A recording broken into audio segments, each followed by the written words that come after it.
खाया, ये बैठ गए, नमाज के लिए जाना है, फिर स्कूटर स्टार्ट की, नमाज के लिए चले गए। पहले घर में औरतें काम करती थी, मेहनत, बर्तन मांजना, पोछे लगाने, सब ये औरतें करती थी, वो बैठकर करती थी।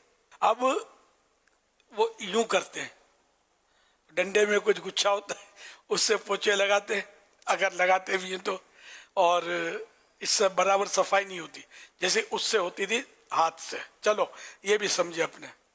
अब कमर का मसला तो डॉक्टर साहब की भी तो रोजी में बरकत की दुआएं होती होंगी ना, तो इसमें भी मासियां बहुत कम घर अब तो खाली रह गए शायद, ये जरा खाते पीते लोगों के या मोतदिल जो होते हैं ना, मालदार नहीं होते लेकिन नॉर्मल, उनके घरानों में भी मासियां ये काम कर रही होती हैं। तो अब ये सब बनी हुई सेठानियां, अब सेठानियां बनकर बैठी रहेंगी। पहले उठकर 10-20 कदम चल के स्विच ऑन ऑफ करना पड़ता था, अब रिमोट कंट्रोल, बैठे बैठे। पानी पीना है तो आवाज दिया बेटी को या मासी को, जो भी पानी लाओ। तो अब फिर बेचारियों को, इनको भी तरह तरह की बीमारियां, बदन मोटा हो जाता है और पेट फूल जाता है बेचारियों का, और ब्लड प्रेशर हाई। तो अल्लाह पाक से आफियत का सवाल है, मैं समझाने के लिए कर रहा हूँ। अपने हाथ से काम करते रहोगे तो इंशाल्लाह फायदे में रहोगे। तो ये कि तंदुरुस्ती के लिए आदमी अपने हाथ से काम करे और उल्टे हाथ को भी थोड़ा सहमत दिया करे काम करने में। लेना देना ये तो सीधे हाथ से सुन्नत है, लेकिन दरवाजा जैसे खोला तो उल्टे हाथ से खींच लिया, ये चीज उठा के रखनी है तो उल्टे हाथ से रख दी, जैसे मिसाल दी समझाने के लिए।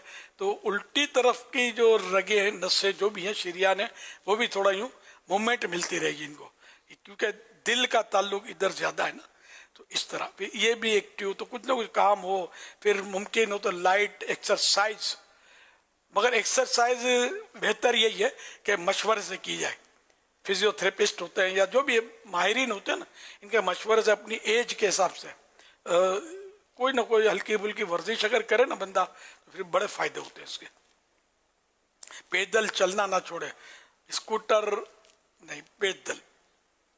पौन घंटा सबको पैदल चलना चाहिए, पौन घंटा।